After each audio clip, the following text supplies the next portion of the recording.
أهل السنة والجماعة في الاتباع والنهي عن الاتباع, from the advices and the statements of the Imam of Ahlul Sunnah wal Jama'ah as related to the obligations of following and adhering to the Sunnah and that which the Prophet left the Sahaba upon, and likewise staying away and distancing oneself from innovations and innovators. We mentioned, who can remind us, we want 3 brothers to each one of them tell us one point that we have taken last class, inshallah. 1 point. Naam. Talha? From the statement of Mu'adh ibn Jabal. Ay, naam. That was the number 1, right? Naam. Ahsan. Tfaddal. He said, "O people, seek knowledge before it is taken away." O people, seek knowledge before it is taken away. Naam. And it is taken away, it is by the death of its people. And the knowledge be taken away by the death of its carriers, the people who are the scholars. Naam. He said, "I warn you about the newly invented matters And beware of the newly invented matters and going astray or going to the extreme." and going to extreme. Naam. And he said, "But go to the Hold on firm to main matters."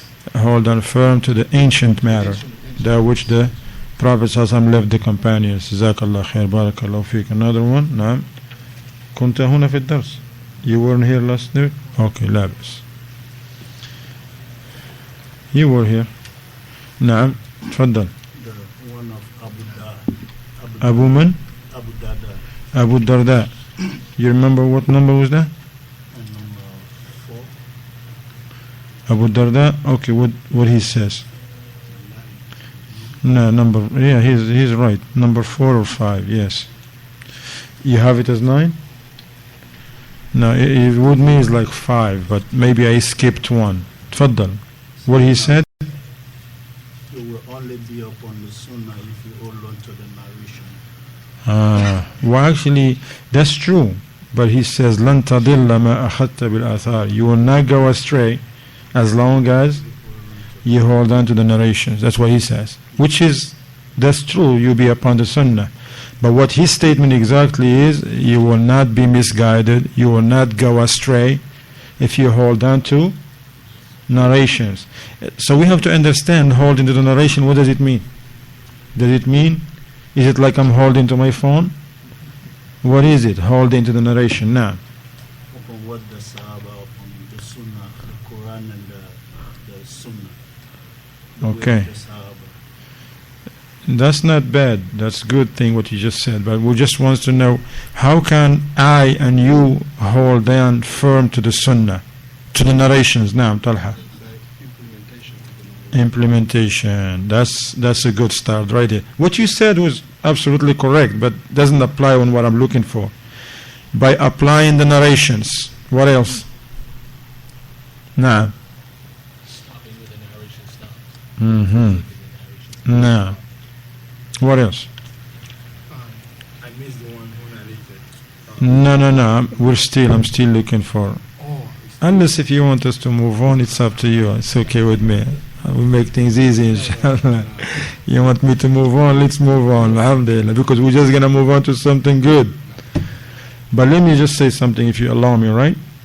When the ulama, they mention, when we hear this, tamassak, i'tasim, hold on, firm, first of all, we have to have knowledge of that, what we hold in for. You can't just hold on to something by following the people.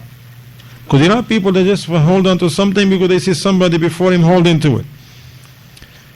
Sometimes you find the people standing and forming a long row, the wrong door. Why? Because he just came and find 10 people before him standing right there.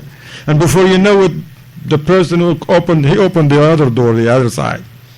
I'm just giving that as an example. Holding firm to the athar, first of all, those athar has to be sound. Not anybody who brings us an athar. Not any hadith. They have to be based on knowledge. And what else? Knowledge and what? Fahm sahih.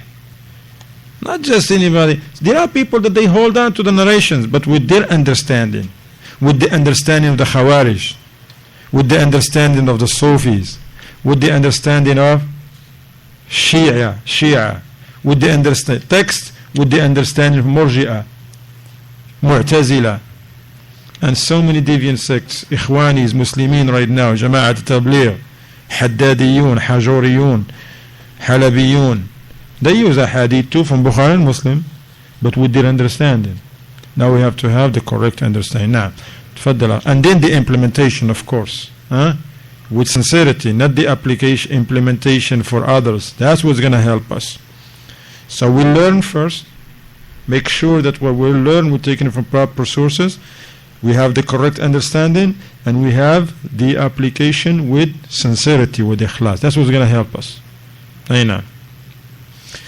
So you said that there is something you want to say, you don't know who said it. Other brothers can help you, inshallah, okay? The brother next to you, right here, to your left, is going to help you. Alright, Amir? Alright? Aina. So you're going to help him. Inshallah. Sorry I put you on the spot. Tfaddal. Now. The narrator said, I saw Umar ibn al-Khattab kissing the stone, and he heard him said, for indeed you are only a stone. If I have not seen the Prophet kissed you, I could have not have done so. Ahsan, that was Rabi'ah.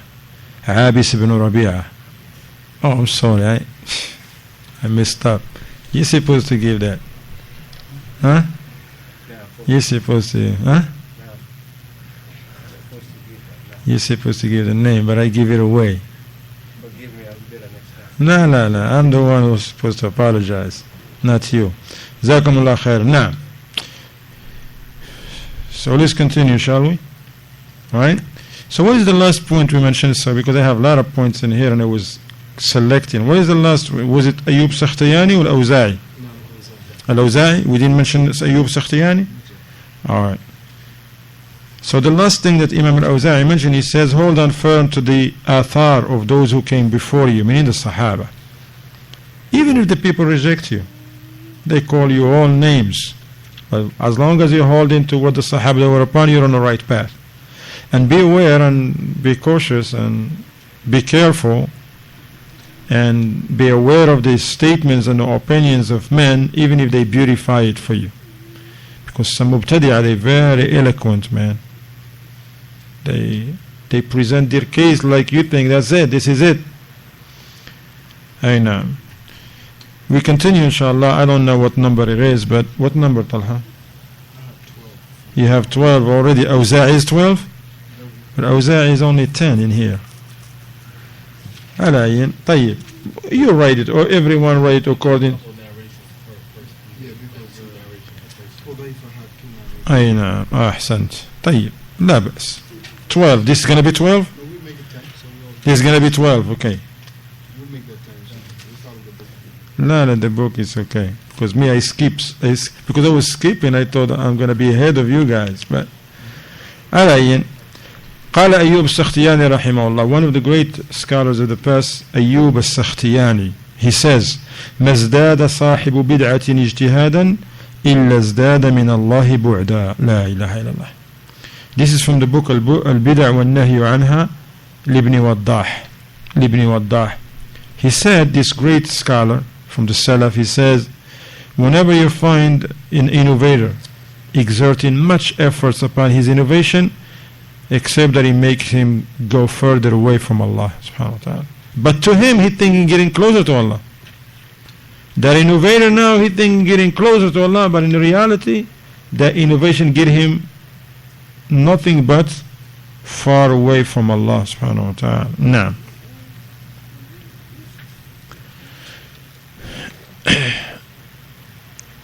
قال محمد بن سيرين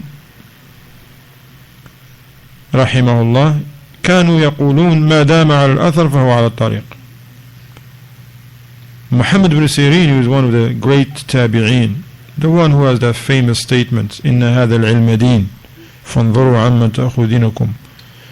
He has this famous statement, this knowledge is a religion itself. So be careful who you take in your religion, he says, from.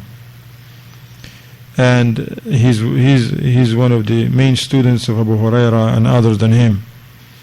Muhammad ibn Sirin, one of the great noble amongst the ulama and scholars of التابعون, the students of the companions radiyallahu anhum. He says they used to say, and we mentioned that from the ulama, they said when a tabi'i said they used to say, they intend by that who? The Sahaba, the companions. We hear them say, meaning the companions. Unless if he is from a tabaqa sughra, unless if he is from the youth amongst the tabi'een, then he may also, he means by that the elders amongst the tabi'un. طيب. He says they used to say that as long as a person is upon the athar, he is upon the right path. Allahu Akbar. As long as a person following and adhering to what the Prophet ﷺ left the companions upon, that person he is on a path of success. That's how the path. I know. This reminds me of the statement of our noble Shaykh, Dr. Salih Al-Fawzan, حفظه الله تعالى. He says, والعلم النافع يضعك على الطريق والعمل الصالح يبقيك عليها. A beautiful statement of our noble Shaykh Al-Walid, Al-Allama Dr. Salih bin Fawzan Al-Fawzan. May Allah preserve him, Ameen, give him good health and have mercy on him, his parents and all of Muslims, Ameen. He says only beneficial knowledge that is taken from its proper sources, Jazakallah khair. Only beneficial knowledge that is taken from its proper sources, the Book of Allah, the sound Sunnah of the Messenger of Allah ﷺ, with the sound understanding, the understanding of the Salaf, that's the only thing will put a person on the path of Allah. Nothing else, not your money, not your skills, not your health, not your strength, not how much can you talk, not debates. The only thing that put a person on the path of Allah, the only path, and it's only one path, it's not even two paths. Ain't no back road or nothing in this one. When you come this one, it's only one path. No shortcuts, nothing. Somebody is not on it, he's on something else. Cannot be on something else and say, yeah, listen, well, you be on that one. I know my way. This is not the road that take you to Alabama, brother. You're not talking about whether you take 20 or take something else. Now this is the path of Jannah. Nobody been to the Jannah. How they want to know there is another path? Allah tells us that the sirat is one. وَأَنَّ هَذَا صِرَاطِي مُسْتَقِيمًا. شُفت singular, mufrad. The path of Allah is one. He said, what put you on a path? Beneficial knowledge. But now, once a person get on a path, he's supposed to stay on it until death come to him while he's upon that path. So what keep a person on a path? He says righteous actions. As long as you do righteous actions, alhamdulillah, death gonna come upon one of us while we're doing that good. But the problem is when we start doing things our way, thinking like, I'm just gonna do it, man, I'm still young, by Friday I'm gonna get it together, by next Ramadan I'm gonna be all clean.